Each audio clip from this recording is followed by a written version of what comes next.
कॉर्डुलर पर recharge API integration कैसे करते हैं, हम आपको आज इस वीडियो के माध्यम से आपको बता रहे हैं कि हम कॉर्डुलर पर एपीआई कैसे सेटलमेंट कर सकते हैं रिचार्ज वाला। चलो हम कॉर्डुलर साइट पर चलते हैं।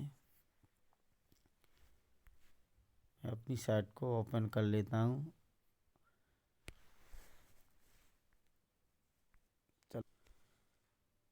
मैंने एक स्क्रीन क्रिएट की हुई है और स्क्रीन पे सबसे पहले 3 टेक्स्ट बॉक्स, एक मोबाइल नंबर डालने के लिए, एक अमाउंट डालने के लिए, एक ऑपरेटर कोड डालने के लिए। ऑपरेटर कोड क्या होता है मैं बताता हूँ आपको। जैसे कि एयरटेल के लिए अलग ऑपरेटर कोड होता है और जियो, रिलायंस जियो के लिए अलग, बीएसएनएल, और ये सारे सिस्टम ऑपरेटर कोड से ही चलते हैं। ऑपरेटर कोड होता है कंपनी का नेम, जैसे कि एयरटेल, वोडाफोन, जियो। और सर्कल कोड होता है जैसे कि राजस्थान का अलग सर्कल कोड है, उत्तर प्रदेश, बिहार, इसका सभी जगह का अलग अलग सर्कल कोड होता है। और सर्कल कोड भी डालना पड़ता है, लेकिन हमारे सिस्टम में चलो विदाउट सर्कल के कोड काम करेगा, इसलिए हमने 3 टेक्स्ट बॉक्स लिए हुए हैं इसके लिए। और यहाँ स्पेस दे के एक बटन लिया हुआ है और 3 लेवल लिए हुए हैं।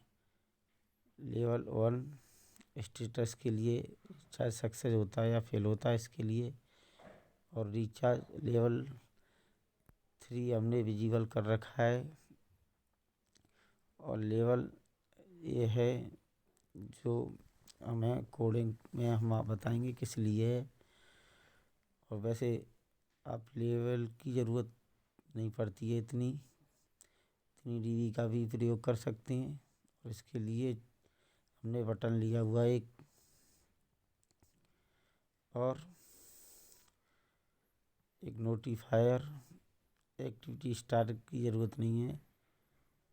और एक हमने बाकी कंपोनेंट, आप इसको लेना चाहें तो इसकी ज़रूरत है नहीं, लेकिन हमने, चलो मैं इसको डिलीट मार देता हूँ। एक्टिविटी स्टार्टर पहले मैंने लिया हुआ था चेकिंग के लिए।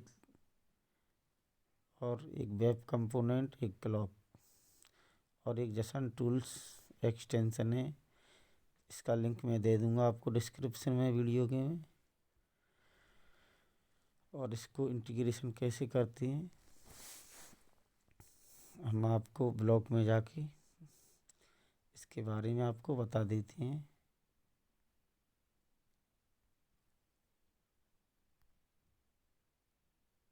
हम अपने ब्लॉग पर आ चुके हैं।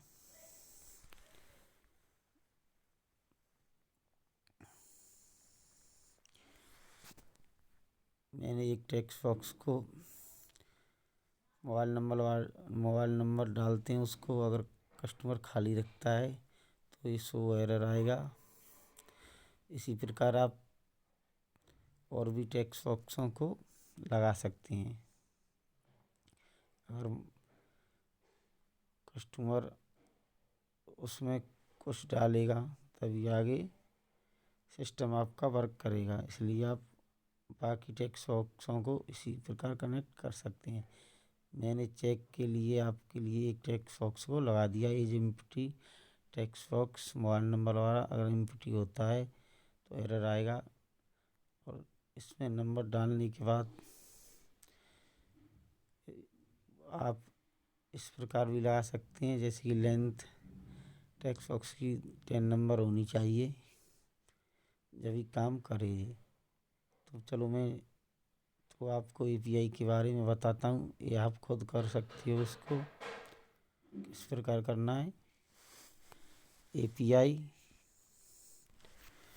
आपको सेट करने के लिए अपने एक बटन लेनी है, बटन क्लिक ये बटन हुई है जो, यहाँ से आपको ये बटन क्लिक लेना है। बटन क्लिक लेने के बाद आपको वेब कंपोनेंट में जाना है। वेब कंपोनेंट में जाने के बाद आपको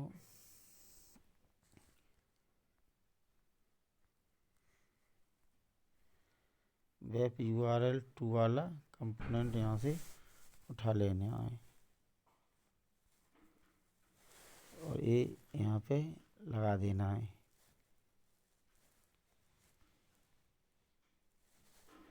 चलो मैं इसको डिलीट मारता हूँ और आप एक टेक्स्ट में जाके जॉइन वाला कंपोनेंट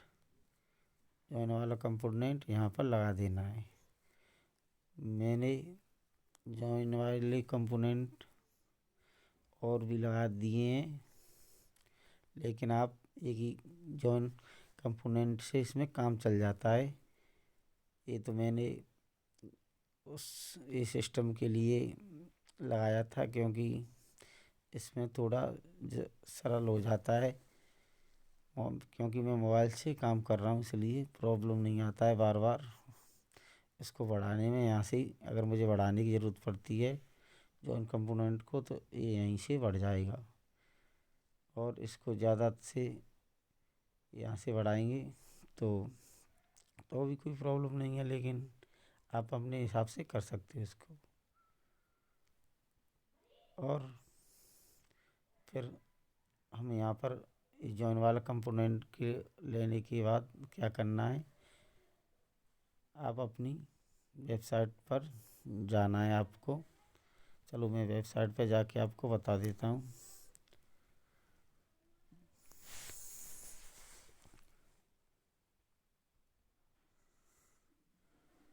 हम अपनी वेबसाइट पर आ चुके हैं, मैंने लॉगिन कर रखा था। तो आपको इस थ्री कॉर्नर में जाना है और थ्री कॉर्नर में जाने के बाद डेवलपर API पे क्लिक करना है। डेवलपर API पर आपको URL मिल जाएगा। जो फर्स्ट में URL है HTTPS से, आपको यहाँ से HTTPS लिखा हुआ है, यहाँ से लेके 1 मिनट, यहाँ से वैल्यू तक आपको कॉपी कर लेना है। कॉपी करने के बाद आप अपनी कोडुलर वेबसाइट पर आ जाओ। वेबसाइट पर आने के बाद आपको क्या करना है, एक कंपोनेंट टेक्स्ट वाला कंपोनेंट ले लेना है आपको। और इसको क्या करना है, वो कॉपी क्या था यहाँ से पेस्ट कर दो।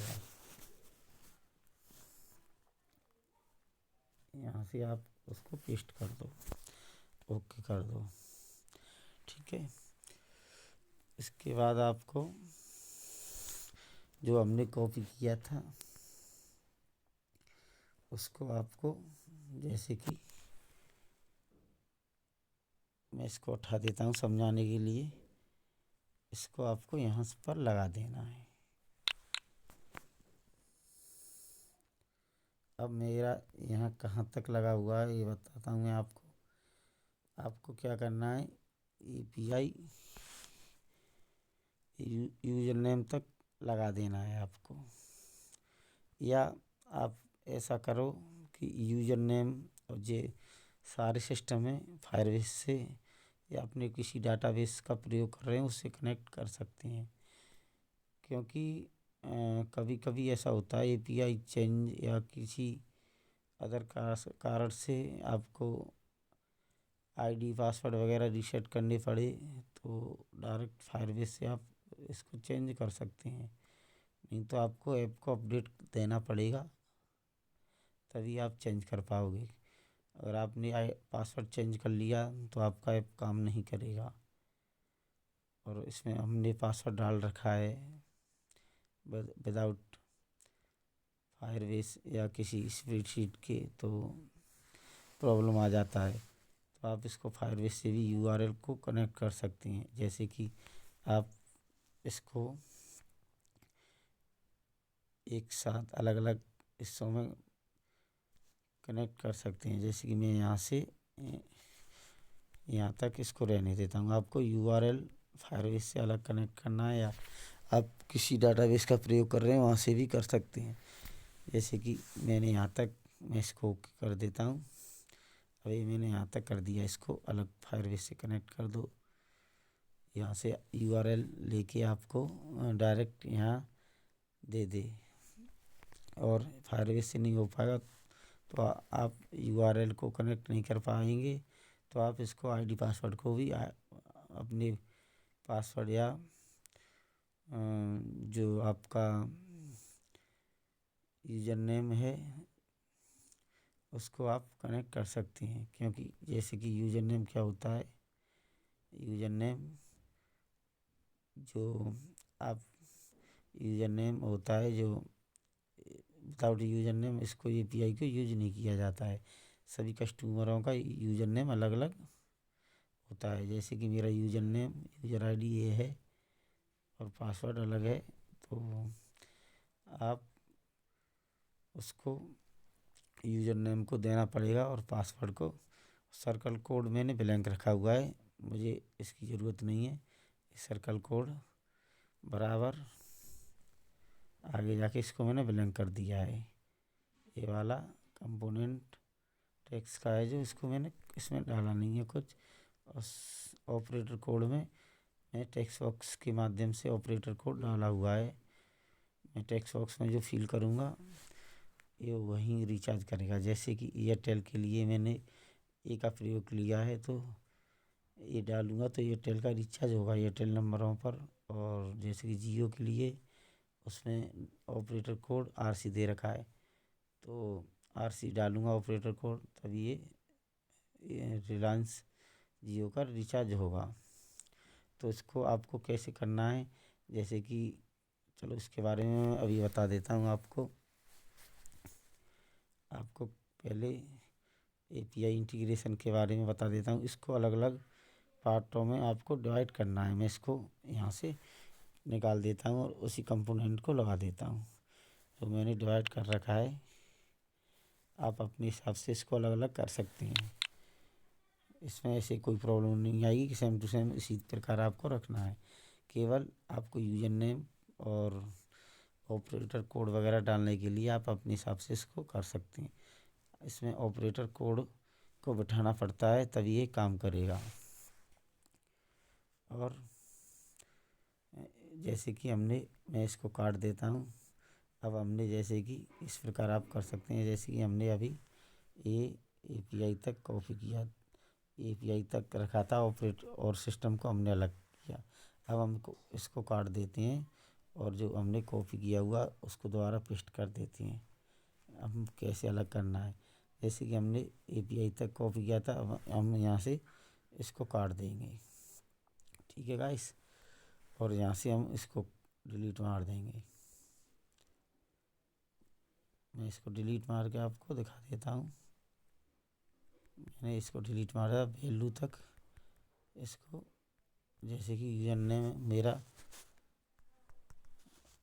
कोई भी है इसको मैं यूजर नेम इसको ओके कर देता हूँ। ये अलग हो गया अब हमारा।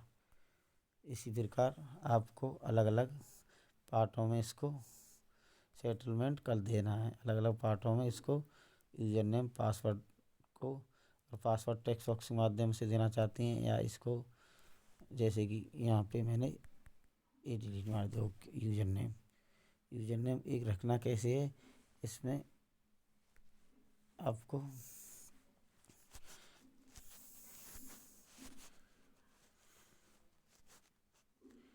ये एंड वाला आपको ज़रूर लगा देना है।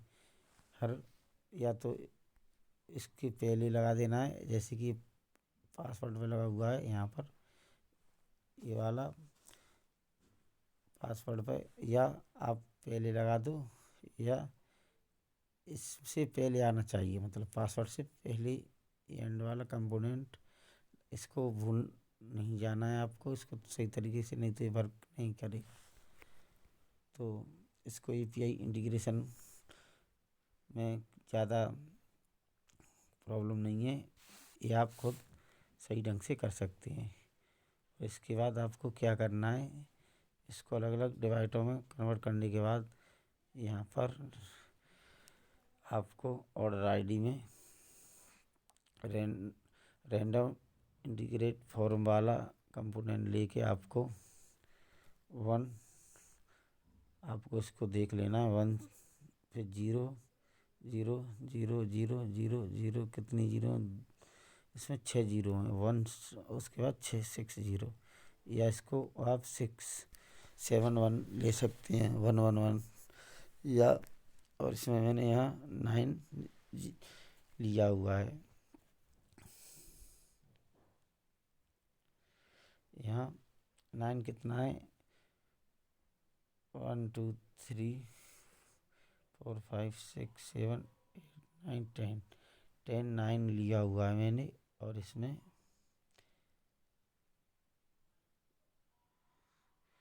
10 9 आपको 10 9 नहीं, इसको 7 9 करना है आपको। मैं इसको 7 9 कर देता हूँ।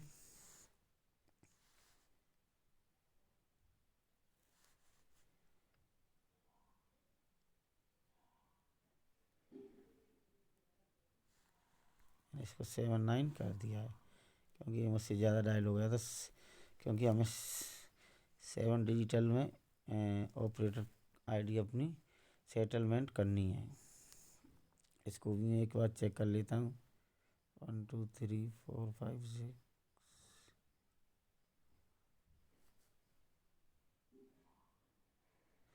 ये सही है हमारा।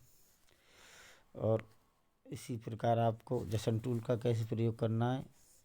जसन टूल ये मैंने डायरेक्ट जैसे ही बटन क्लिक करेंगे तो गॉट टेक्स्ट वेब कंपोनेंट और रेस्पॉन्स कोड यहाँ डाल दिया है। स्टेटस में फेल और सक्सेस वगैरह दिखाएगा, जो डायरेक्ट आपको यहाँ से दिखा देगा।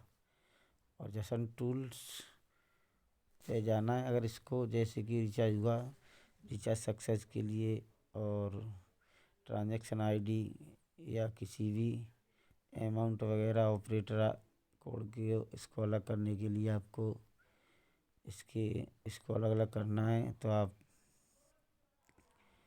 इसको जसन टूल्स का प्रयोग लेना पड़ेगा। इसी से इसको हम जसन टूल से ही इसको अलग कर सकते हैं, अलग अलग पार्टों में डिवाइड कर सकते हैं। जैसे कि मैंने यहाँ किया हुआ है। जसन टूल्स एक कंपोनेंट है, जसन टूल्स स्ट्रिंग वाला कंपोनेंट, जसन टूल्स पास जसन स्ट्रिंग वाला ये वाला कंपोनेंट नीचे वाला आपको लगा देना है। और रेस्पॉन्स कंटेंट इसमें लगा देना है। ये वाला यहाँ पे वेब में आपको लगा देना है और यहाँ पर रेस्पॉन्स कोड लगा देना है। उसके बाद आपको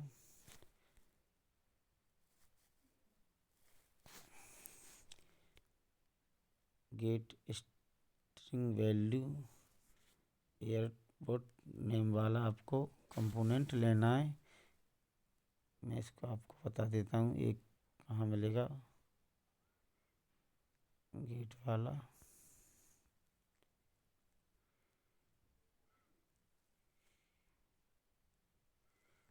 गेट वन, इसको आपको देखकर, ये मेरा गलत कंपोनेंट आ गया, मैं इसको डिलीट मारता हूँ।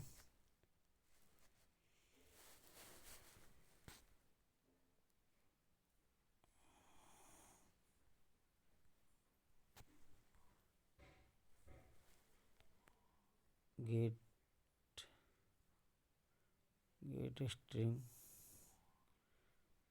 गेट स्ट्रिंग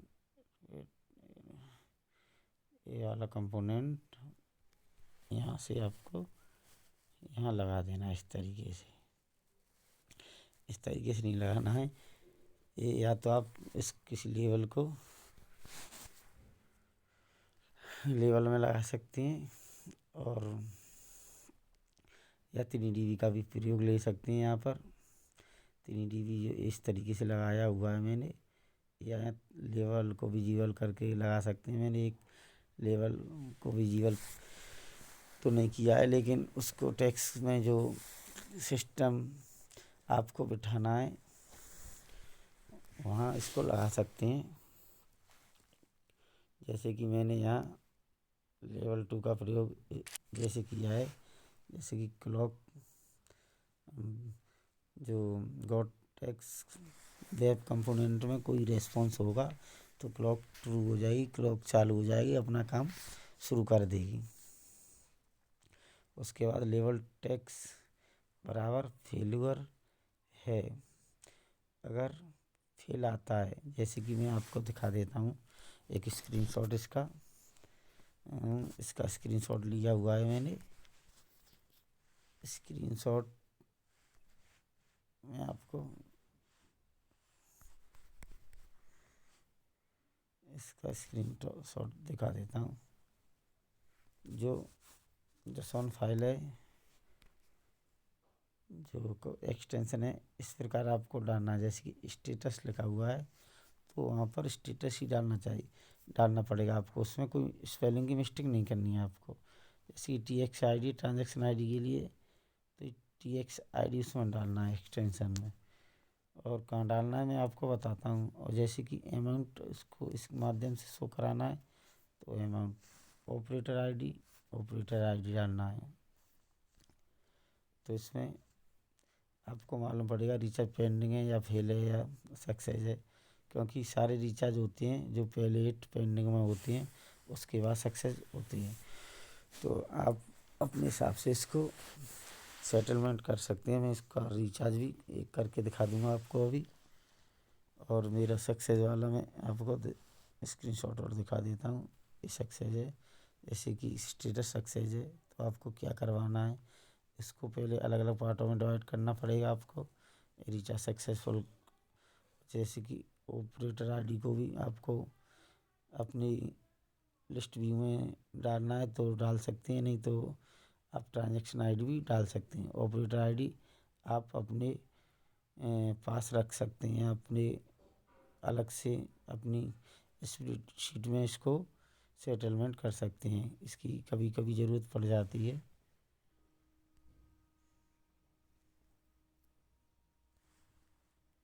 और आपको 1 मिनट, जैसे कि हमने स्टेटस इसमें डाला हुआ है तो हम ज़्यादातर स्टेटस को ही रिचार्ज फेल या सक्सेस के लिए उपयोग में लेते हैं। इसमें हम स्टेटस सही डालेंगे। डाला हुआ है स्टेटस, यहाँ पर कोई स्पेस नहीं देना है। स्टेटस डाल के आपको इसको ओके कर देना है। तो इसमें हमको क्या करना है, अगर स्टेटस इसमें लेवल 2 में हमने इसको डाल दिया है, यहाँ से जो स्टेटस आएगा फेल या सक्सेस का यहाँ आएगा। तो जो स्टेटस आएगा तो मैंने स्क्रीनशॉट लिया हुआ है, उसी प्रकार आपको इसमें डालना है। जो टेक्स्ट है ये फेलियर लिखा हुआ है या सक्सेस लिखा हुआ है, जो रेस्पॉन्स आता है उसी प्रकार आपको डालना है। जैसे कि मैंने डाला है लेवल 2 बराबर लेवल 2 में यहाँ जो एक्सटेंशन है क्या रेस्पॉन्स देता है, फेल या सक्सेस। अगर इस लेवल 2 बराबर फेल्यूर है तो हमें क्या करवाना है, उस प्रकार आप करवा सकते हैं। रिचार्ज फेल, मैंने लेवल 3 में रिचार्ज फेल दिखाया है और लेवल 3 को ट्रू किया है। लेवल 3 और टेक्स्ट कलर को रेड कर दिया है अगर रिचार्ज फेल होता है तो। और डिसमिस प्रोग्रेस बार को उठा दिया है। अगर रिचार्ज सक्सेस होता है तो लेवल 2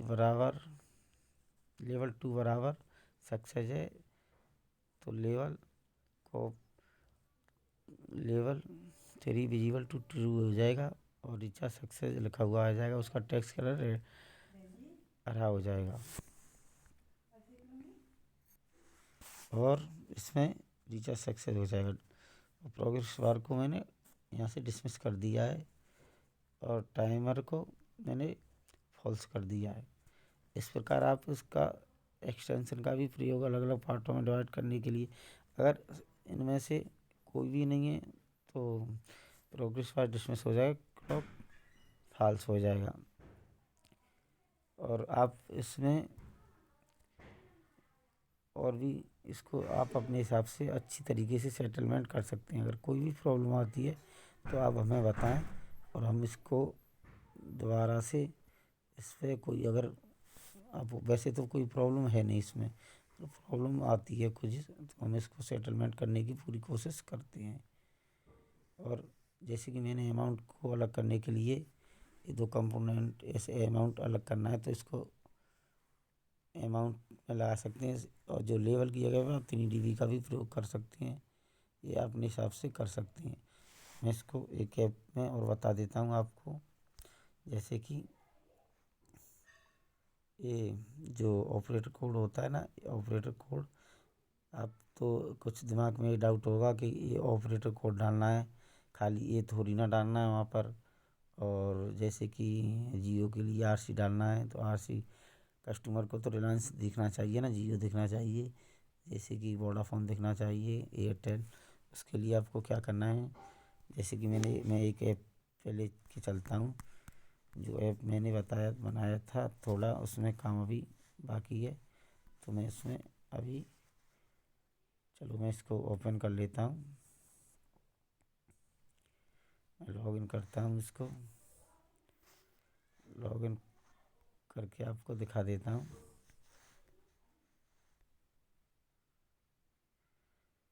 जैसे कि मैं मोबाइल रिचार्ज पे क्लिक करता हूँ तो मुझे क्या करना है, इसमें नंबर डाल के ऑपरेटर सेलेक्ट करना है। जैसे कि मैंने एक बटन सीट के माध्यम से इसको सेटलमेंट किया हुआ है। जैसे कि मेरा एयरटेल पे क्लिक होगा या आइडिया पे या जियो पर, तो यहाँ पर हम क्लिक करते हैं तो वहाँ पर हमारा ऑपरेटर कोड टेक्स्ट बॉक्स में हम डाल रहे थे, वो ऑपरेटर कोड वहाँ हमारे कोडिंग में यहाँ पर क्लिक करने से वहाँ लगना चाहिए, वहाँ सेटलमेंट होना चाहिए। जैसे कि हमने एयरटेल पे क्लिक किया या BSNL पे, तो वो ऑपरेटर कोड वहाँ सेटलमेंट होना चाहिए। जैसे कि मैंने यहाँ एयरटेल डाल दिया। अब इसमें मैंने एक लेवल में इसको शो कराया है एयरटेल, लेकिन वहाँ जो डाला था वहाँ हमको ये कंफर्म करना है, ये लगना चाहिए हमारा वहाँ पर। ये लगेगा तभी यहाँ पर हम अमाउंट डाल के, जैसे कि आर ऑफर पे क्लिक करके हम अमाउंट कोई भी सेलेक्ट कर सकते हैं। जैसे कि हमने ये अमाउंट सेलेक्ट किया, तो इसी प्रकार आप इसको सेटलमेंट कर सकते हैं। और इसके लिए हम इसको आपको चेक करके और इसको दिखा देते हैं। और हाँ, अगर रिचार्ज आपका फेल आता है और इनवैलिड IP आता है तो आपको क्या करना है, तो आपको इनवैलिड IP आता है, रिचार्ज फेल आता है, तो आपको यहाँ पर अपनी साइट पर जाकर आपको API डॉक्यूमेंट्स में जाके 3 कॉर्नर में क्लिक करके डेवलपर API और वाइट लिस्ट IP पे क्लिक करना है। और यहाँ पर आपको आप अपनी वो वाली जो आपकी स्क्रीन पर IP आ रही है उसको डाल के यहाँ पर अपडेट कर देना है, तो आपका ऐप वर्किंग काम करेगा। अगर कोई भी प्रॉब्लम आती है तो हम इस आपके डाउट को आप हमसे मैसेज के माध्यम से या कॉलिंग, आप कॉलिंग ज़्यादा हमें ना करें क्योंकि हमें थोड़ा टाइम कम मिलता है, तो आप इसको यहाँ से IP को अपडेट करके आप काम कर सकते हैं। चलो मैं आपको एक रिचार्ज इसके बारे में करके आपको दिखा देता हूँ। मैंने इसको इंस्टॉल किया हुआ है, मैं आपको एक रिचार्ज करके दिखा देता हूँ।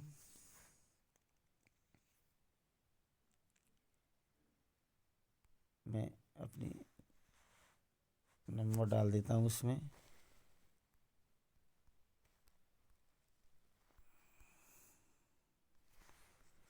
बैलेंस 10 रुपीज़ का मैं इसमें ऑपरेटर कोड ए, मैं इसको रिचार्ज करके आपको दिखा देता हूँ।